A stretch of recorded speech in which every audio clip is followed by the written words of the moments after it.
Standards Practice Week 5. Selected response. Number 1. Which equation represents the data in the table?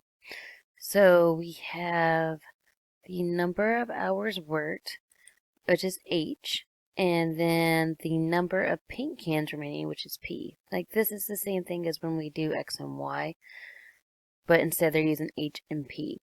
So I want to know if I plug in these numbers for H, and then do it with this expression, it should equal this value.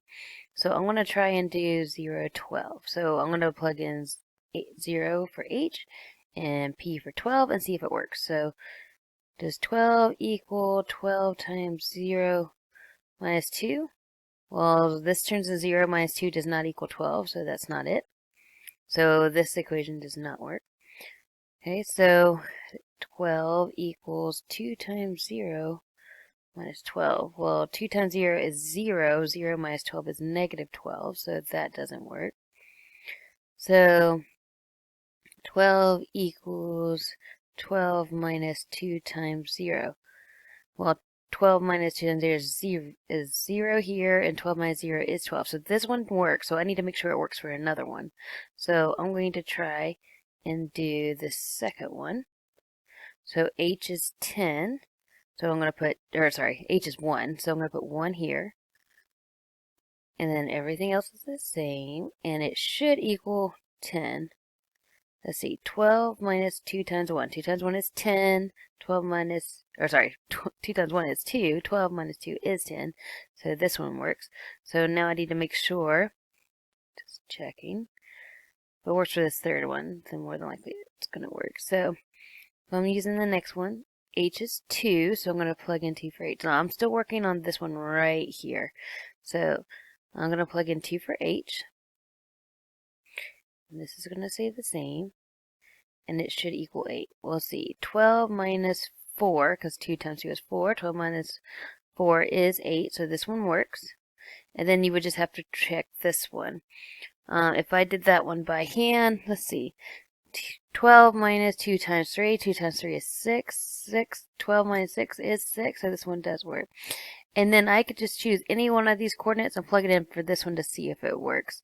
So if I tried putting this one in, 2 minus 12 times 0 should equal 12, and that one doesn't work, so we could mark that one out.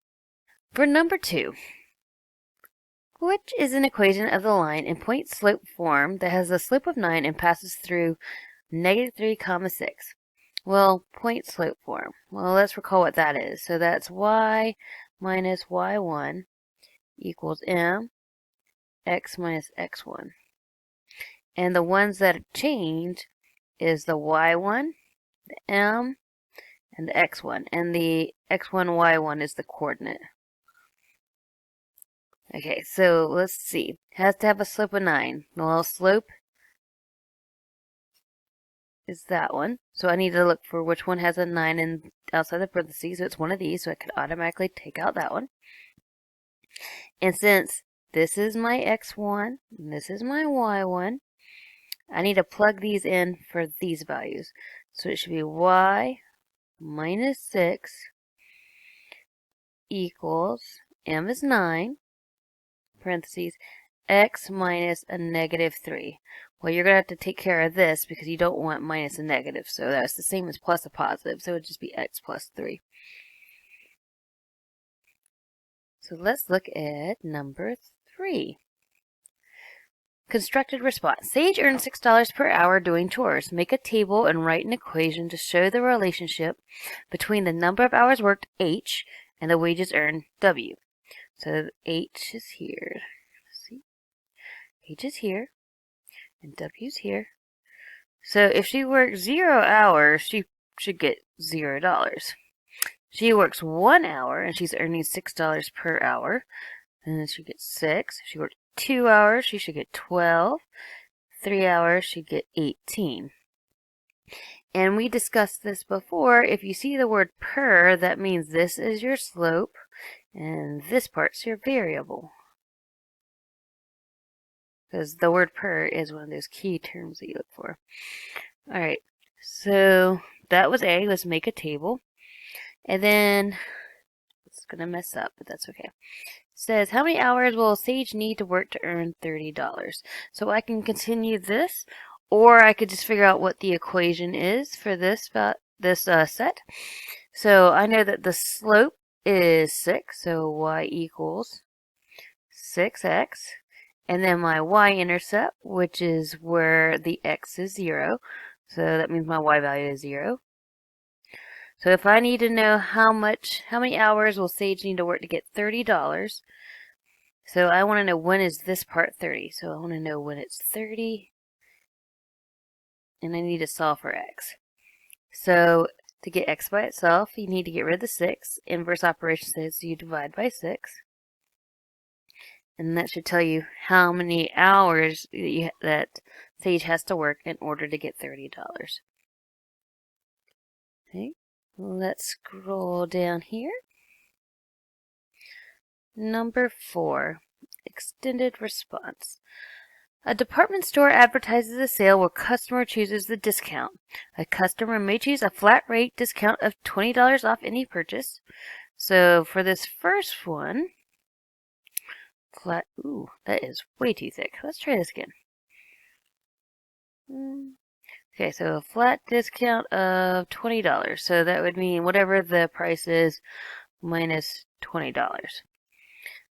Okay, and then it says, or 20% off the total price. Well, if you get 20% off, it means you're paying 80%, because 20% is off, so you're paying 80%.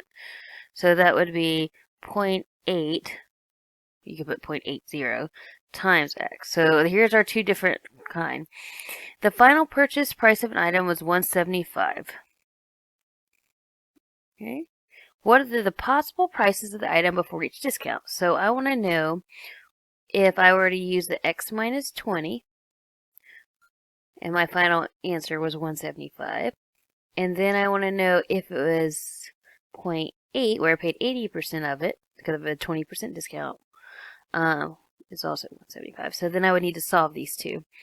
To solve for this one, to get x by itself, I would add 20 to both sides and figure out what x equals. And then if I were to do this one, to get rid of 0.8 times x, I would divide each side by 0.8, or 80%. And that would give me x equals.